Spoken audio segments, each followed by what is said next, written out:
최근 30대 계부가 의붓딸을 살해한 사실이 알려지면서 큰 충격을 주고 있습니다. 사건에 공모했다는 의혹을 받는 친엄마는 증거 부족으로 구속영장이 기각됐는데 경찰은 보강 수사로 혐의를 입증하겠다는 계획입니다. 비슷한 사건은 1년 전에도 있었습니다. 바로 5살 고준희 양 사건인데요. 최근 법원이 고준희 양의 아버지와 동거인에게 중형을 확정했습니다.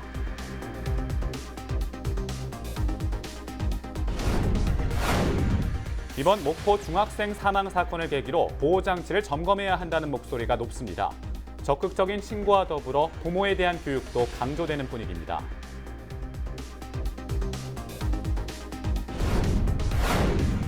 논란이 일었던 대기오염 물질 배출량 조작 기업에 대한 지역사회의 비난이 고조되고 있습니다. 이 가운데 여수산단과 광양 지역의 반응이 다소 엇갈리고 있는 모양새입니다.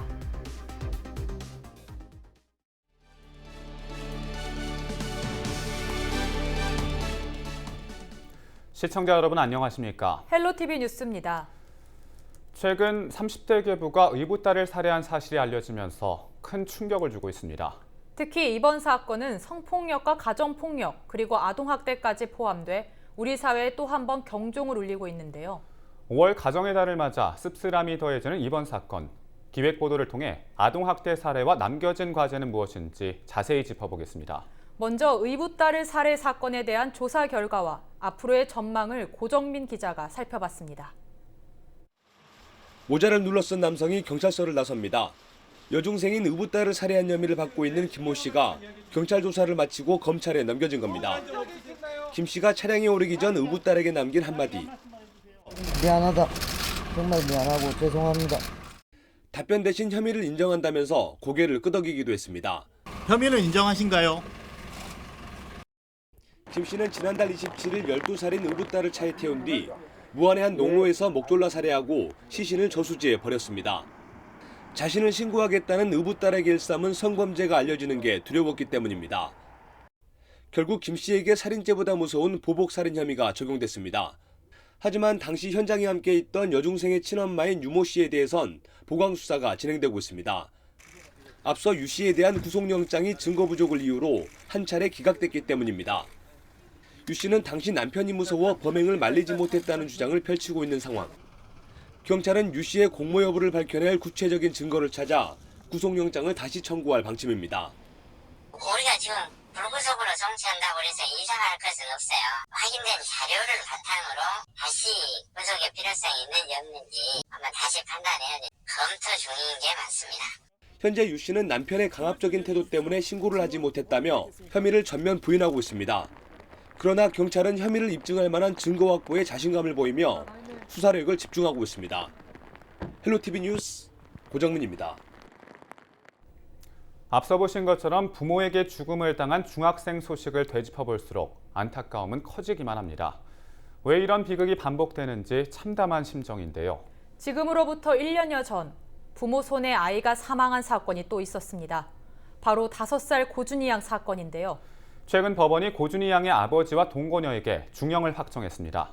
이어서 정명기 기자가 보도합니다. 친아버지와 동거녀의 학대에 시달리다가 결국 숨진 채 발견된 고준희 양 사건. 일단 사이사이 넣어서 약간 움직이면서 그렇게 해서 다 묶었습니다.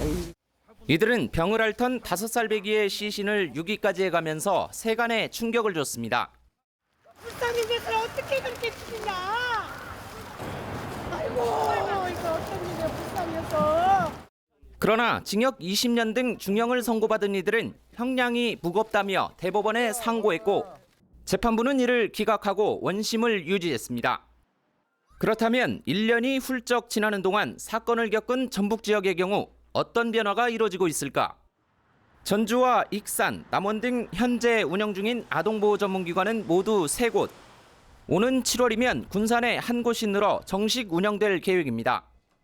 전라북도는 공공기관은 물론 일반인을 대상으로 아이들의 안전과 권리를 증진하는 사업도 하반기부터 진행한다는 방침입니다. 아동 권리 체험을 통해서 아동학대 예방 캠페인 사업을 계획하고 있어요. 앞으로도 아동보호 전문기관이 없는 시군을 중심으로 더 늘려나갈 계획입니다. 그렇지만 지난해 전북 지역의 아동학대 신고 건수는 총 2,006건으로 아동 인구수 대비 신고 건수 비율은 여전히 높은 것으로 나타났습니다.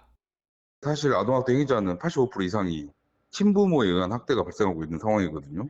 근데 근본적인 해결을 위해서는 자녀를 이해하고 잘 양육할 수 있는 부모 교육이 절실히 필요한 상황인데 지금 부모 교육이 의무화가 돼 있지 않다 보니까 아동 학대를 예방하기 위한 전라북도의 대책들이 실제 어떤 결과로 이어질지 주목됩니다. 헬로티비 뉴스 정명기입니다. 이처럼 아동과 청소년에 대한 폭행 사고는 해마다 끊이질 않고 있습니다. 목포 중학생 사망 사건을 계기로 보호 장치를 점검해야 한다는 목소리가 높은데요. 적극적인 신고와 함께 부모에 대한 교육도 강조되고 있습니다. 성정환 기자가 보도합니다. 전국의 아동학대 발생 건수는 해마다 증가하고 있습니다. 지난 한 해 동안 24,500여 건이 발생해 3년 사이 6천여 건이 늘었습니다. 전남 지역도 사정은 마찬가지로 지난해 1,700여 건으로 500건이 증가했습니다. 문제는 아동학대 10건 중 7건이 가정에서 발생한다는 점입니다. 지난달 발생한 목포 중학생 계부 살인 사건을 계기로 아동학대 대책에 대한 비판의 목소리가 나오고 있습니다. 숨진 A양은 이미 초등학교 재학 당시 가정폭력에 노출돼 있었는데 중학교 진학 이후 관리가 되지 않았다는 겁니다.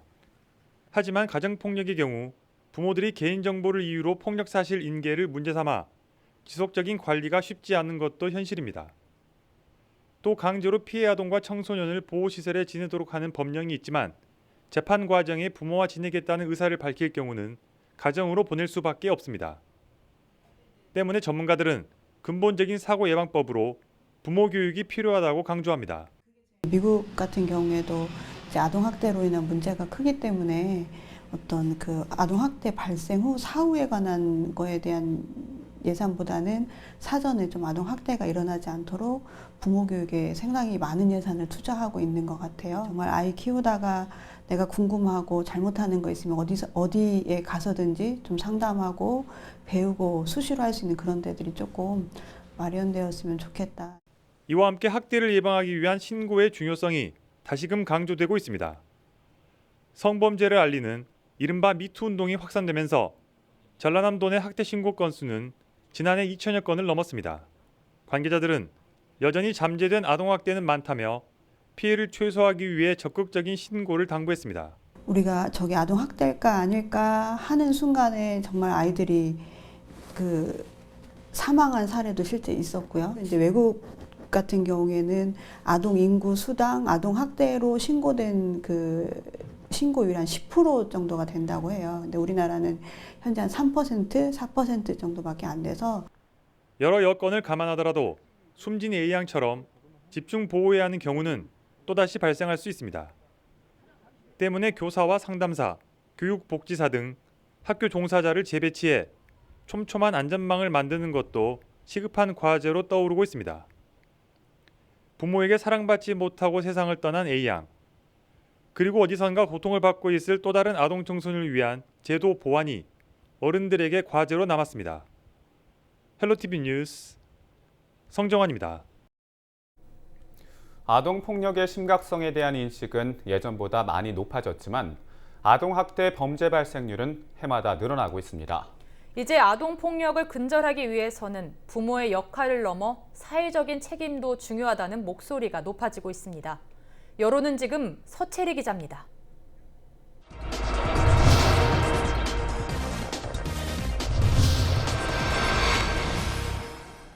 한 아이를 키우려면 온 마을이 필요하다는 말이 있죠. 하지만 이 말이 무색하게도 요즘 우리 사회에는 아동폭력 범죄 발생 비율이 늘어나고 있습니다. 2016년부터 아동학대에 의한 사망 건수는 해마다 30건을 웃돌고 있고 여성 긴급전화 1366에 걸려온 가정폭력 상담 전화만 해도 지난해 18만 건을 웃돌았는데요. 이러한 아동폭력 범죄 실태, 시민들은 어떻게 생각하고 있을까요? 여론은 지금에서 직접 들어봤습니다. 너무 세상이 무섭죠. 저도 딸 키우는 입장에서 너무 이제 무섭고 이제 요즘 이제 너무 이렇게 폭력적이거나 이런 게 노출이 많이 돼 있다 보니까 사람들이 좀 그런 거를 너무 아무렇지도 않게 생각하는 것 같아서 좀 무서운 것 같아요, 그냥. 사회가 너무 폭력화가 돼가지고 그 가정도 옛날 같지 않아서 제대로 지키지 못했다는 것을 느끼고 인식이 너무 안이하게 돼 있다. 너무나 슬픈 일이잖아요. 그래서 너무나 잘못된 일이라고 생각을 하고 어린 친구들 같은 경우는 사실 어른들의 도움이 정말로 필요한 거잖아요. 그 친구들이 무슨 잘못이에요. 그래서 네, 방금 보신 것처럼 많은 시민들은 아동 학대, 아동 폭력이 중범죄라고 생각하고 있습니다. 내 아이니까 내 마음대로 하겠다라는 말, 이젠 틀렸다고 인식하고 있는 건데요. 과연 아동 학대가 일부 부모만의 책임일까요? 시민들은 관계기관의 책임 있는 대책이 필요하다고 말합니다. 정말 강하게 해줬으면 좋겠는데 뭐 저희는 힘이 없기 때문에 그런 부분에 대해서 이제 법적 처벌이나 대책 같은 거를 좀 확고하게 해주신다든지 이제 그렇게 해주셨으면 하는 바람입니다. 사회에서도 주위에서도 좀 많은 좀 관심을 좀 아들한테 가져주시고 그런 일이 두 번 다시는 발생하지 않도록 뭔가 법적으로도 너무 관대하지 않게 엄격하게 처벌해야 되지 않을까 이런 생각이 듭니다. 너무 안타깝네요. 이게 이런 범죄가 계속 반복적으로 발생하는 또 원인 중에 하나가 너무 또 약한 솜방망이 같은 그런 처벌이라고 생각을 해요. 이번에는 그래도 일벌백계하는 차원에서 좀 강력하게 처벌이 이루어져서 다시는 우리 사회에 이런 일이 없었으면 좋겠습니다. 네, 가정의 달 5월입니다. 하지만 지금 이 순간에도 어딘가에는 부모로부터 보이지 않는 폭력을 당하는 아이들이 분명히 있을 겁니다. 가족이라는 이름으로 폭력이 정당화돼선 안 되겠죠. 이 아동 폭력이 더 이상 대물림되지 않도록 사회적인 인식 개선과 처벌 강화가 필요한 시점입니다. 헬로티비 뉴스 서채리입니다. 5월은 가정의 달입니다. 우리 모두는 사랑과 정성으로 가장 소중한 보금자리는 가정임을 느끼고 항상 화목하고 행복하자는 바람을 나타내고 있는데요. 안타깝게도 최근 가정폭력, 아동학대 사건 등 건강한 가정 문화를 해치는 사례가 끊임없이 발생하고 있습니다. 이런 사건을 접하며 우리는 경악과 충격을 금치 못하는 만큼 올해 가정의 달이 주는 의미가 무거운데요. 특히나 최근 여중생 의붓딸 살해 사건은 친부와 계부, 친모, 그리고 주변의 어떤 어른에게조차 기댈 수 없는 상황이었습니다.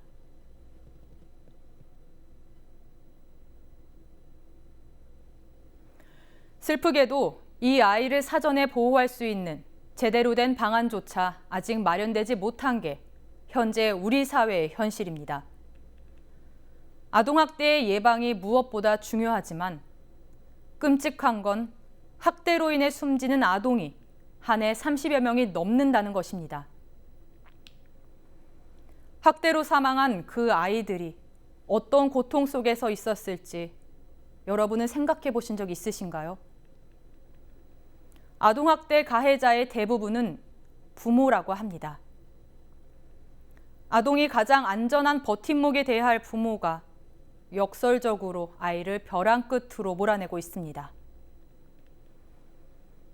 인생에 주어진 의무는 그저 행복이라는 헤르만 헤세의 말처럼 아이들의 행복을 지켜주는 어른의 의무는 무엇인지 깊은 고민을 해보는 건 어떨까요? 지금까지 앵커 브리핑이었습니다.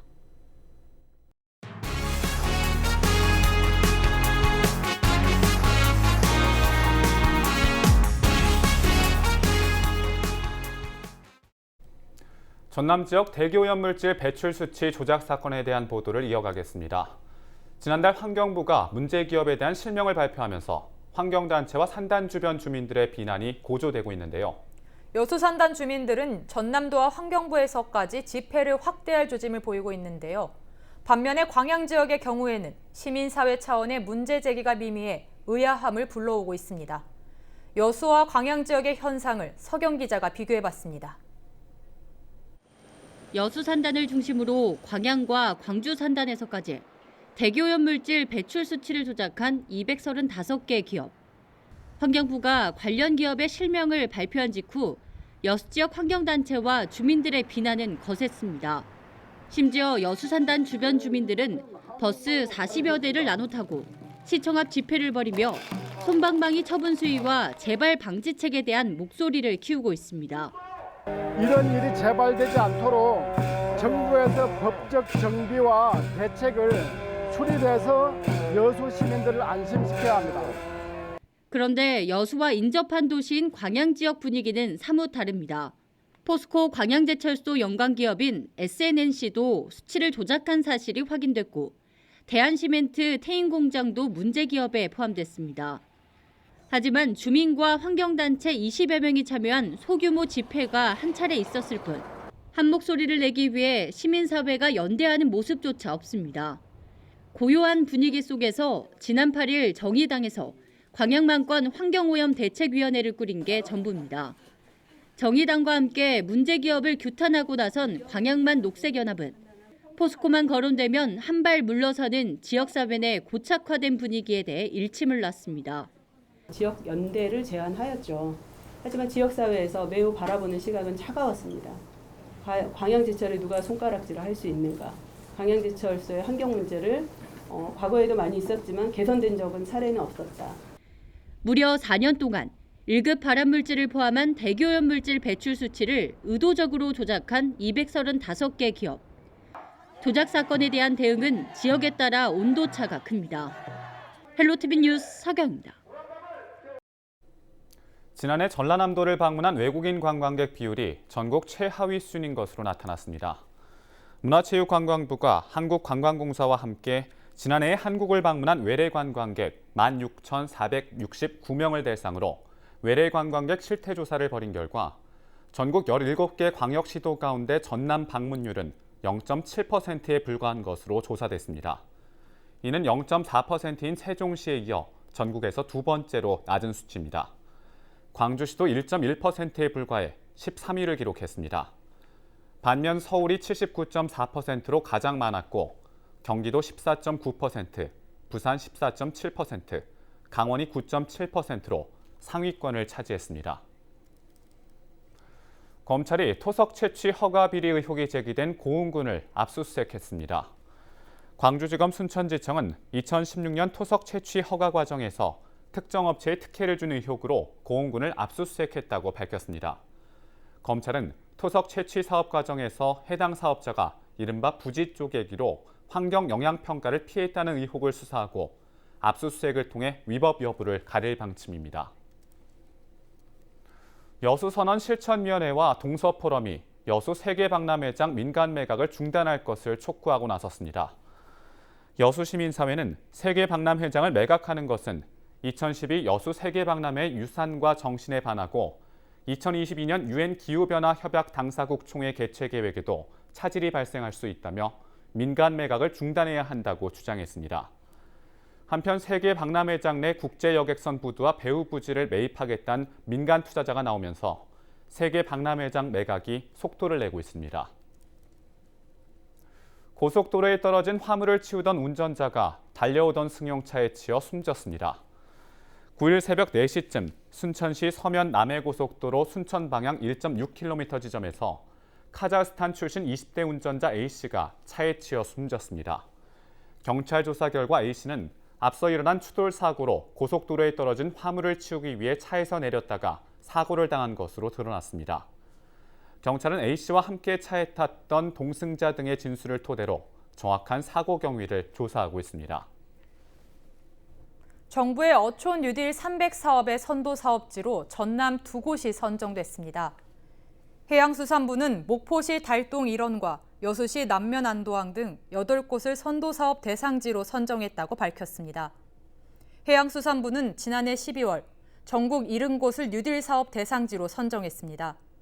이 가운데 8곳을 선도 사업지로 선정해 어촌 뉴딜 브랜드로 육성할 계획입니다. 해양수산부는 이번에 선정된 8곳 대상지에 대합실과 선착장, 안전시설 등 생활 밀착형 사회간접 자본을 선제적으로 구축하고 부처 협력 사업도 적극 반영해 추진할 예정입니다. 우리 지역의 이슈 콕 짚어봅니다. 헬로 이슈 토크. 지역의 현안을 시시각각 다뤄보는 헬로 이슈 토크 시간입니다. 지난달 27일 30대 남성이 중학생 의붓딸을 살해하고 유기한 사건에 친모가 공모한 것으로 드러나 공분을 사고 있습니다. 이 사건은 단순한 가정 문제가 아닌데요. 교육과 행정, 심지어 경찰까지 사회 구조의 결함에 대해 많은 지적도 나오고 있습니다. 이와 관련된 이야기 지금 시작하겠습니다.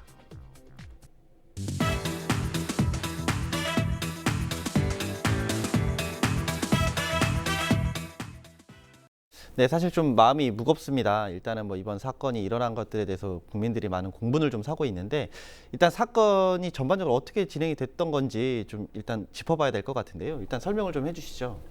네, 정말 안타까운 사건이라 입에 올리기도 그렇습니다만은 이제 광주에 거주하는 계부가 의붓딸인 중학교 1학년 여학생을 목포에 학교 다니고 있는 학생이에요. 살해한 사건인데요. 이제 그 내막을 들여다 보면 그 의붓딸이 의붓 아버지가 지속적으로 의붓딸에 대한 성추행을 했나 봐요. 뭐 자신의 어떤 신체 부위를 사진으로 찍어서 자기 의붓딸에게 전송하고 또 의붓딸의 그런 신체 부위를 찍어서 요구하는 등 이런 이제 잦은 성추행 그리고 성폭력까지 시도했다고 그랬습니다. 그래서 이 의붓딸이 다시 목포에 있는 친부에게 이제 왔는데 그 친부가 이 사실을 알게 됐어요. 그래서 경찰에 신고를 했습니다.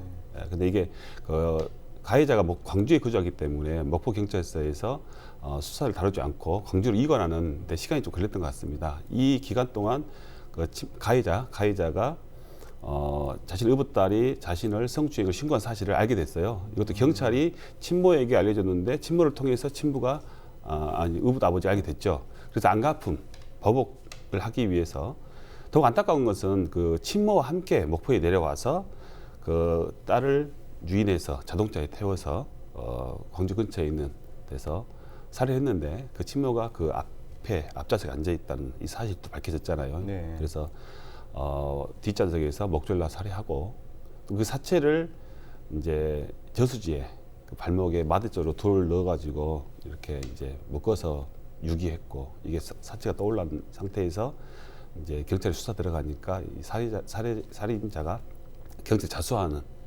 이제 그런 사건이 지금 진행되고 있고 지금 그 친모에 대해서는 공범으로 구속영장을 청구했지만 아직 그 법정 어떤 따질 부분이 있어서인지 구속영장이 기각되는 현 상태에 이렇게 있습니다. 네, 일단은 뭐 또 센터장님 또 여성 인권과 또 관련된 또 일을 하시다 보니까 이런 부분들 보시는 시각들이 좀 남다르실 것 같은데 이번 사건 전반적인 개요를 보셨을 때 좀 어떠셨는지 얘기를 좀 해주시죠.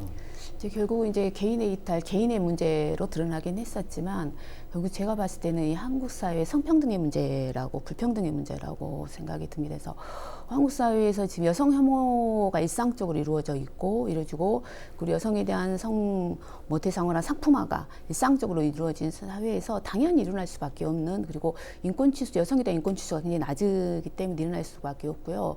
실제로 형사정책연구소에서 발표한 4대 악을 우리가 4대 강력범죄라고 이야기하는 뭐 살인, 방화, 성폭력과 관련된 강력범죄 보면 실제로 80% 이상이 여성에게 일어나고 있고 경찰 형사정책연구소에서 남성에게 발생하는 그 범죄들이 조금씩 줄어든다라고 이야기해요. 그리고 점점 여성에 대한 강력범죄가 늘어난다라고 이야기하는 이것은 한국 사회의 불평등의 문제가 아닌가 해서 좀 더 성평등한 사회로 좀 바꾸는 노력들, 그래서 여성을 바라보는 시각들, 여성 인권이 바라보는 시각들이 달라졌을 때 이러한 사건들이 일어나지 않을 것 같다는 생각이 듭니다.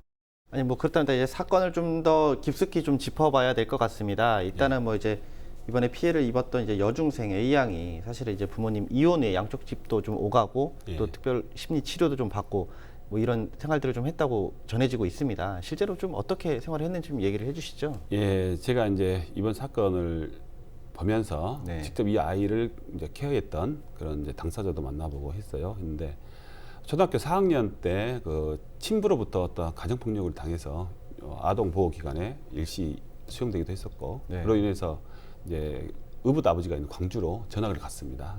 광주에 가서 그 생활이 얼마나 뭐 평탄하지 않았겠죠. 다시 5학년 때 목포로 다시 전학을 왔어요. 와서 이제 전학을 다니면서 또 동생도 있습니다. 있는데 학교가 아니라 목포시에서 운영하는 그 복지사업단이 있습니다. 드림스타트라는 사업단이 있는데 여기에서 두 그 남매를 관리를 해왔어요. 상담치료. 근데 이 피해자 같은 경우는 그런 상담 치료 자체를 거부했다고 그랬습니다. 그래서 이 사업단에서는 거부했지만 특별 심리 치료 프로그램까지 주선해서 받을 정도로 평탄치 않은 그런 초등학교 시절을 보냈어요. 그런데 이제 중학교로 갔죠. 입학했는데 거의 2달 만에 이런 변을 당하지 않았겠습니까? 그런데 이제 학교 당국 얘기를 들어보면 이 학생이 정말로 밝았다. 중학교 생활에서 결석도 한 번도 없었고, 친구들 간에 다툼도 없었고, 그래서 전혀 학교에서 몰랐다 이런 얘기를 해요. 근데 과연 이 학생의 학교 생활이 정말로 밝아서 밝았는지 아니면 이 학생이 의도적으로 자신의 어떤 그 가정 환경을 티내지 않기 위해서 오히려 더 밝은 성격을 했는지는 정말 알 수는 없습니다. 그 얘기를 들으니까 더욱 안타깝잖아요. 어떻게 보면 그렇죠. 정말로 어린 아이의 마음이 어땠을까 생각해 보니까 정말 지금 생각도 안타깝습니다. 예. 좀 솔직히 지금 계속 얘기를 하면서 좀 마음이 점점 무거워지는데요. 그렇다면 좀 이 가정의 가장 큰 문제점은 뭐라고 좀 생각을 하시나요? 피해자가 제가 봤을 때는 이제 우리 아버지로부터 성폭력 피해가 있었는데 이 아이는 어느 곳에서도 안전하게 보호할 수 없었다라는 것이죠.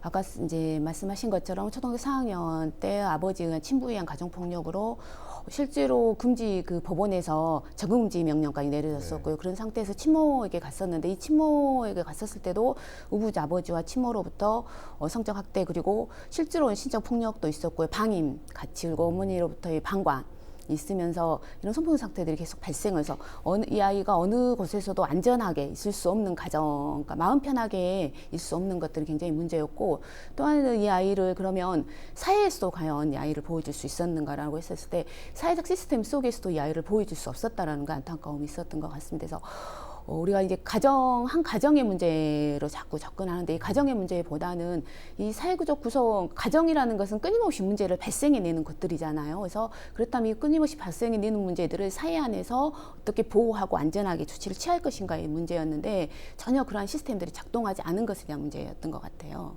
네. 지금 뭐 이제 사회적인 결함에 대해서 사실은 좀 얘기를 좀 해주셨는데 그렇다면 이 경찰에 신고를 했잖아요. 근데 어떻게 보면 제대로 보호를 받지 못했다라고 좀 볼 수 있는데. 말 그대로 이제 그 수사기관의 불찰이라고 좀 봐도 될까요? 아까 이제 처음 말씀하시면서 이관의 이첩의 문제 말씀하셨는데 피해자가 보통 신고하는 곳에서 이제 이쪽에서 신고 접수를 받고 난 다음에 가해자가 있는 곳으로 이제 보통 이관을 시키고 그럼 한 일주일 정도 보통 걸린다라고 그래요. 그리고 또 여기서 서류가 또 가는 과정이 일주일 벌써 2주 정도의 시간이 전개되잖아요. 그래서 이건 굉장히 경찰들이 생각했을 때 피해자 중심의 사고가 아니라 가해자 중심의 피의자 중심의 사고를 하지 않았는가라는 생각이 들어요. 그래서 이러한 성폭력이라든가 아동학대, 가정폭력이 발생했었을 때는 사실은 피해자 중심, 그 피해자를 어떻게 보호하고 먼저 피해자 중심 생각하는 작동 생각들이 필요하고요. 또 하나는 경찰들은 매뉴얼대로 움직이기 때문에 매뉴얼에 문제 없다라고 이야기를 합니다. 그래서 사실 제가 봐도 경찰의 어떤 매뉴얼의 문제는 아니었다라고 보는데 문제는 우리가 항상 매뉴얼대로 움직이는 절차상 움직이는 것에 대한 문제라고 판단을 해요. 그래서 현장에서 여성과 관련된 인권과 사랑과 관련된 일을 한 사람들 같은 경우는 저는 인권의식이라는 것은 다른 사람들보다 굉장히 높아야 된다라고 생각을 합니다. 그랬을 때 이들이 경찰 그 신고가 들어왔을 때 아버지가 신고를 하고 난 다음에 아이가 또다시 성추행 이상의 폭력을 당했어요라고 실제로 그 다음 날 가서 증언을 했잖아요. 그랬다라고 했을 때 경찰들이 이것을 이관하고 이첩하는 이런 과정에 대한 매뉴얼대로 할 것이 아니라 과연 이 아이를 어떻게 보호하고 어떻게 안전하게 조치할 것인가에 대한 그리고 또 하나는 충분히 접근의 개연성이 있었잖아요. 그 집에 살았었고 또 충분히 가까운 친모하기 때문에 연락해서 만날 수 있는 개연성이 있다라는 판단 속에서 보호 조치를 해야 되지 않았습니까? 그래서 뭐 지역에서 실제로 성폭력 전문 상담소도 있고 하기 때문에 연계해서 상담을 받게 한다든가 그리고 보호받게 안전하게 조치를 취하는 방법들을 하지 않은 것에서 우리가 이러한 사건들이 발생했을 때 가장 경찰들이 먼저 해야 될 일은 가해자 편의 중심이 아니라 피해자 중심의 보통 그런 이야기를 현장에서 많이 합니다. 경찰에 신고하면 피해자는 사라져버린다. 이런 게 이번에 나타난 게 바로 이 모습이 아니었나라는 생각이 들면서 좀 더 피해자 중심으로 생각하고 피해자를 어떻게 안전하게 보호 조치를 할 것인가에 중점을 주고 생각하는 점들이 필요하지 않을까 생각합니다. 네, 뭐 그렇다면 이 의원님께서 좀 바라보시기에 말 그대로 전반적인 사회 전반에 대한 이 시스템 부재 좀 어떻게 바라보시나요? 특히 이제 경찰 쪽 얘기를 해보면 직접적인 그 살해 동기가 그 자신을 신고한 것에 대한 안갚음이지 않습니까? 그런데 이걸 되짚어 보면 그 친부하고 우리 피해자가 경찰에 고발했을 때 경찰이 이 사실을 친부에게 알렸어요. 근데 이제 살해자는 친모를 통해서 자기 부인을 네. 통해서 이 사실을 알게 돼서 이렇게 살해를 하게 됐지 않습니까? 그렇죠. 그래서 이제 우선은 경찰이 어떤 신고가 들어왔을 때 단순히 그 사건만 그 사항만 보지 말고 전반적인 가족 사항이라든지 면밀하게 이렇게 이런 성폭행범 같은 경우는 친족에 의한 같은 경우는 먼저 살핀 다음에 그 다음 행동을 취해야 되지 않을까 이런 점이 들고요. 그 다음에 보면은 이제 경찰에서 목포 경찰서에서 공지를 이관하는데 또 시간이 걸렸어요. 그 사이에 사건은 발생이 됐고요. 이런 점들. 그리고 무엇보다 중요한 것은 경찰의 안일한 태도 같아요. 그러니까 어떤 사건이 물론 이제 하루에도 많은 신고가 들어오겠죠. 오는데 특히 이제 친족 간에 이런 성폭행 같은 경우는 굉장히 엄중한 범죄지 않습니까? 이런 부분에 대해서는 최악의 경우를 생각하고 행동해야 되는데 그렇지 않은 것 같습니다. 그래서 친부에게 물어봤더니 친부가 신변보호 조치를 물어봤더니 친부 괜찮다. 그랬다고 그래서 안 했다고 하지 않습니까? 그래서 경찰이 이런 상황 같은 경우는 좀 더 적극적으로 개입을 해야 되지 않을까 이런 생각을 해봅니다. 네, 뭐 이번 사건과 관련해서 또 지난 5월 3일 날 또 말 그대로 좀 그 저희 센터에서 추모제를 좀 진행을 하셨다고 얘기를 들었습니다. 좀 어떤 분위기에서 좀 진행이 됐나요?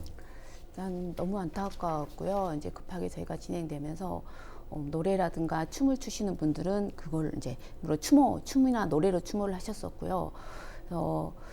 거기서 이제 이야기됐던 것은 안타까움, 그리고 저희가 추모제 준비하면서 작은 추모 공간도 같이 마련해서 지나가신 같이 추모하실 수 있도록 했었는데 그러였던 것 같아요. 이 한국 사회에서 나타나는 시스템의 문제들의 안전에 대한 문제, 안전 시스템의 문제를 다시 한번 좀 우리가 생각하는 계기가 되지 않았나라고 싶습니다. 그래서 굉장히 마음이 무거운 상태, 그리고 또 하나는 어린아이에게 그리고 친족 간의 성폭력이 지금 발생하고 그것이 살해로까지 연결된 것에 대한 안타까움, 그리고 이것을 우리 어른으로서 사회적 시스템 속에서 지켜주지 못한 것에 대한 미안함, 그래서 그 미안함과 그 안타까움, 그리고 어쨌든 이 사회에서 다시는 이러한 일이 발생하지 않기를 바라는 마음으로 추모제가 진행되었던 것 같습니다.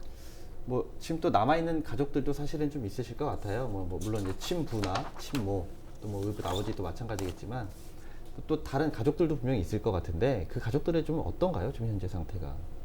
실제로 저는 이제 직접 만나진 않았고 언론을 통해서만 지금 듣고 있는 상황인데, 뭐 친모라든가 계부는 어쨌든 법률적인 처벌을 받아야 되는 것이 맞다라고 생각이고요.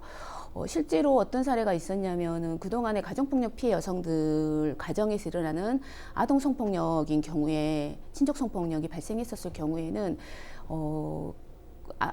그러니까 어머한도 굉장히 가정폭력 피해자이기 때문에 힘든 상황, 심신적으로 힘들 거라고 봐서 처벌하지 않았었는데 2014년도에 실제로 처벌한 사례들이 발생했었어요. 그래서 그건 여성계에서도 굉장히 반가운, 왜냐하면 어른으로서 물론 굉장히 가정폭력 피해 여성으로도 힘든 상황이긴 하지만은 아이를 또 보호해야 될 의무도 같이 가지고 있기 때문에 처벌해야 된다라고 보고, 또 이번에는 살인에 어쨌든 이제 밝혀져야 알겠지만 같이 참여를 아이를 불러내고 했었잖아요. 이런 것들이 있어서 처벌을 받겠지만, 또 하나는 저희가 이제 이 아이의 동생도 있다라고 있었고 이 아이에 대한 아버지에 대한 폭력이 있었다라고 보기 때문에 저는 그 가족 내 가정 폭력과 관련된 것에 대한 상담이 좀 필요할 거라는 생각이 들고요.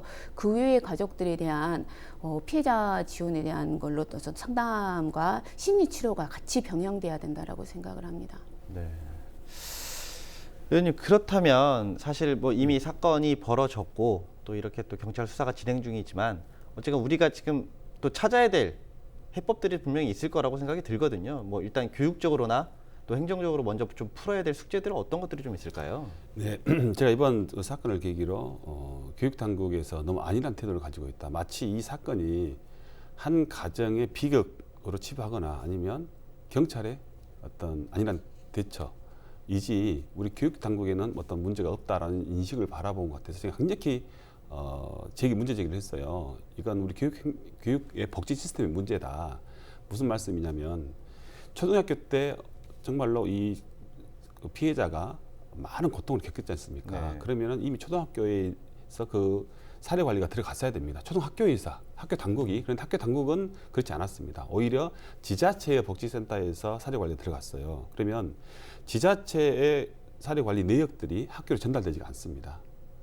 그리고 또 제가 주장했던 것은 초등학교 때 이러한 관리 대상, 사례 관리 대상 아이들의 이력을 중학교에 이관시켜서 중학교에서 신입생을 받았을 때 먼저 이 아이에 대한 정보가 있었다면은 좀 더 학교에 계시는 뭐 담임 선생님이나 상담사나 아니면 요즘 교육복지사분들이 계십니다. 이분들이 집중적으로 관리를 했을 것이고 관심을 가졌을 거예요. 네. 그러니까 이 학생이 중학교 올라와서 2달 만에 이런 사례를 당했어요. 근데 학교에서는 아무런 아무런 낌새를 못 챘다는 거죠. 이 학생이 얼마나 불안한 가정 환경을 가지고 있었는지조차. 그래서 제가 이제는 하급 단계의 학교에서 있었던 일들을 모든 것들을 다 하면 개인정보법 위반이 되겠지만 특별한 케이스 때는 우리가 교육복지 시스템 차원에서는 상급 학교에 이관을 시켜야 된다라고 제기를 했어요. 그런데 우리 법률단에서는 교육청 법률단이 있습니다. 이게 개인정보법 위반의 여지가 있다. 또 이런 말을 해요. 그래서 이 해법을 우리가 찾아야 됩니다. 찾아야 되고요. 두 번째, 이제 우리 교육 당국에도 우리 단순히 학습만 하는 그런 교사뿐만 아니라 학생들의 심리 치료라든지 상담이라든지 하는 것들이 뭐 직업을 하신 분들 꽤 계십니다. 특히 이제 뭐 위센터도 있지만은 교육복지사라는 분이 계세요, 학교에. 그럼 교육복지사분들이 이제 어떤 역할을 하기 위해냐면 거의 사회복지사입니다. 사회복지사와 상담사의 역할의 차이점은 상담사는 그야말로 모든 학생들 아니면 정말 원하는 학생들의 상담이나 아니면 프로그램을 운영하면서 치유하는 역할을 해야 되지만 교육복지사는 정말 가정으로 들어가서 이 학생의 근본적인 원인이 무엇인가를 파악하고 다수보다는 어떤 문제가 있을 만한 아이들을 소수라도 개별 사례 관리를 해야 되는 게 저는 주 업무라고 봅니다. 교육복지사가. 그런데 지금까지 교육복지사의 업무가 그렇지 않고 정말 프로그램 중심의 예산 사용하기 위한 프로그램 중심으로 운영돼 왔어요. 그래서 이 사건이 물론 교육복지사 책임이라는 얘기 절대 아니지만 교육복지사의 업무에 대한 부분도 이번 기회에 다시 한번 우리가 공론화해서 해야 될 필요가 있지 않을까 이런 이제 의견을 개진했습니다. 네, 뭐 계속 이제 얘기를 진행하면 할수록 사실 저희 어른들의 역할이 정말 너무 없지 않았나라는 생각이 좀 드는데요. 특히 또 이제 이번 문제가 또 성문제로까지 좀 이제 더 확대가 됐던 문제다 보니 이제 사회적 시스템에 대한 이 결함 좀 바라보는 시각도 많이 부정적일 수밖에 없을 것 같은데 앞으로 좀 이런 것들 어떻게 좀 보완을 좀 해야 될까요? 사실 아동학대 가해자의 70%가 부모에게서 일어나고 있고 또 발생한다 하더라도 사실 아이들이 분리했다가 다시 온 가족, 그러니까 실제로 가정폭력이 이루어진 온 가족이 돌아가는 경우가 굉장히 많습니다. 그리고 또 하나는 성폭력 가해자의 80%가 아는 사람들에게 이루어지고 이쪽에 친정성폭력 30% 이상 이루어지는데 사실은 굉장히 은밀하게 이루어지고 가정 내에서 일어나지기 때문에 밝혀지거나 알려지기가 굉장히 쉽지 않아요. 그래서 이러한 것들을 이 아이들과 접촉할 수 있는 사람들, 학생들과 접촉할 수 있는 사람들이 이걸 빨리 캐치하고 알아내는 것도 굉장히 중요하고 또 하나는 아까 말한 것처럼 아이들이 돌아갈 수밖에 없는 것은 뭐냐면 한국 사회 시스템이 아동학대 피해자들이라든가 성폭력 피해자들을 쉼터를 제공하거나 보호할 수 있는 기관들이 너무나 미비합니다. 그래서 하다못해 목포 같은 경우도 아동학대 피해 아이들을 보호하고 성폭력 피해 아이들을 보호할 수 있는 기관 자체가 굉장히 미비하기 때문에 일단은 그것의 학대가 굉장히 필요하다라고 생각하고요. 그리고 실제로 뭐 병원이라든가 학교 현장에서 이런 피해자들을 만날 수 있는 분들의 적극적인 개입이 좀 필요하고요. 또 하나는 이 실제로 아동학대라든가 성폭력 피해자들을 만나고 있는 곳에서 근무하시는 종사부장분들에 대한 여성인권에 대한 감수성을 높이기 위한 여성인권 교육이라든가 이런 교육들이 좀 면밀하게 들어가서 사실 현장에서 아이들을 만나고 현장에 여성을 만나고 있는 분들에 대한 인권의식 자체가 높아졌을 때 이게 정말로 성폭력이구나, 이게 가정폭력이구나, 그리고 이것이 다른 사람이 존중하지 않는 인권에 대한 침입에 대한 문제라는 것을 조금 더 우리가 면밀히 볼 줄 않을 수 있을 것 같아서 이러한 교육 시스템과 그리고 이런 실수나 안전하게 할 수 있는 시스템들이 확장되는 것이 좀 이러한 상황이 발생하는 걸 좀 막을 수 있는 계기가 되지 않을까라는 생각을 합니다. 그렇다면 마지막으로 좀 저희 뭐 보시는 시청자분들도 계실 거고 또 교육 당국에 계신 분들도 계실 텐데 그분들에게 좀 앞으로 우리 사회가 좀 이렇게 좀 바뀌었으면 좋겠습니다. 한마디 좀 해주시죠. 저는 시스템이라고 계속 아까 이야기했었는데 바뀌는 것은 학교 현장에서 미투라든가 그리고 가정폭력과 관련된 저는 전수조사가 이루어져야 된다라고 생각하면서 전남지역 학교 모든 학교를 대상으로 이런 전수조사가 전문가가 개입된 전수조사가 이루어져야 되는 거고요. 아까 교육복지사 말씀하셨는데 실제로 학교에 교육복지사가 되어 있는 학교가 그렇게 많지 않아요. 그래서 학교 사회복지사들이 실제로 학교에 들어가서 아이들을 사례 관리할 수 있도록 그리고 문제가 발생한 가정에 대해 실제로 사례가 개입에 들어가서 다른 전문기관과 연계하는 것들이 좀 필요하다라고 보고요.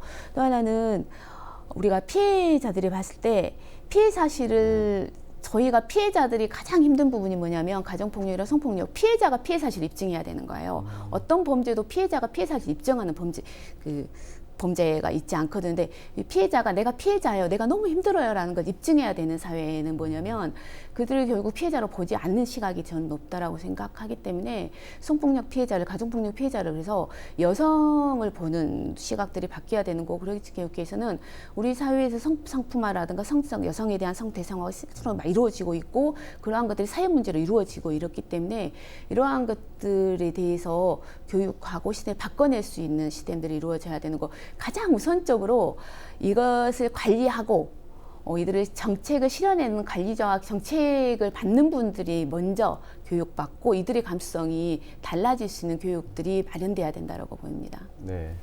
뭐 또 일단 또 의원님의 역할도 되게 중요하실 것 같습니다. 앞으로 또 우리 도의회가 또 앞으로 이런 부분들을 어떻게 좀 헤쳐나가실 것인지 또 어떻게 좀 변했으면 좋겠는지 얘기 좀 해주시죠.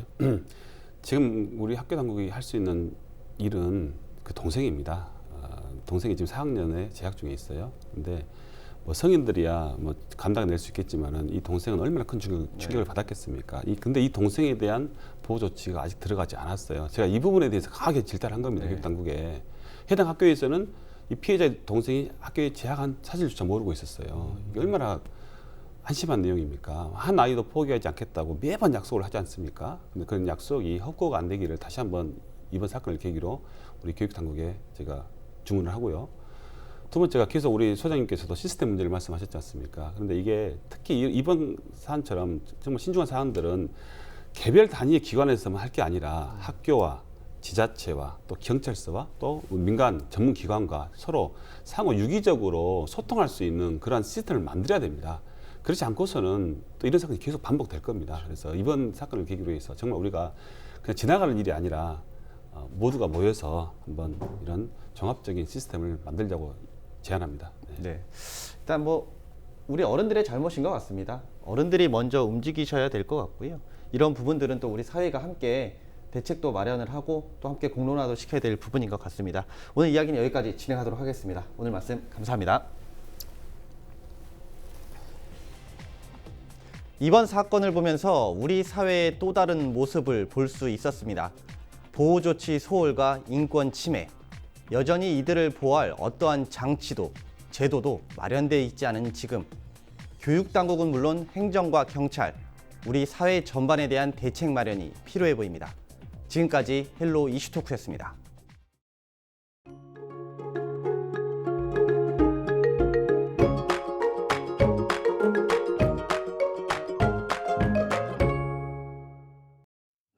한결 가벼운 옷차림 하시기 바랍니다. 한낮에는 23도까지 오르겠습니다. 하지만 아침에는 11도로 일교차가 10도 이상 크게 벌어지니까요. 건강관리를 잘 해주셔야겠습니다. 출근길 우리 지역 일부 내륙에는 안개가 낀 곳이 있습니다. 안전운전 하시기 바랍니다. 미세먼지는 보통 수준을 보이겠습니다. 주간 날씨입니다. 당분간 맑고 건조한 날씨가 계속되겠습니다. 기온도 주말까지 점차 오름세를 보이겠는데요. 주말에는 24도까지 오르는 등 점차 더워지겠습니다. 바다 날씨입니다. 바다의 물결은 0.5m로 잔잔하게 일겠습니다. 서해 남부 해상을 중심으로 짙은 안개가 낄 것으로 보여 항해나 조업 선박은 유의해 주시기 바랍니다. 생활 날씨입니다. 건조주의보는 계속됩니다. 전라남도 일부에 건조주의보가 발효 중인 만큼 산 근처에서의 소각행위는 절대 하지 않으셔야겠습니다. 강한 볕이 내리쬐면서 우리 지역 자외선 지수도 무척 높아지겠습니다. 외출하실 때 자외선 차단제 수시로 덧발라주시는 게 좋겠습니다. 날씨였습니다.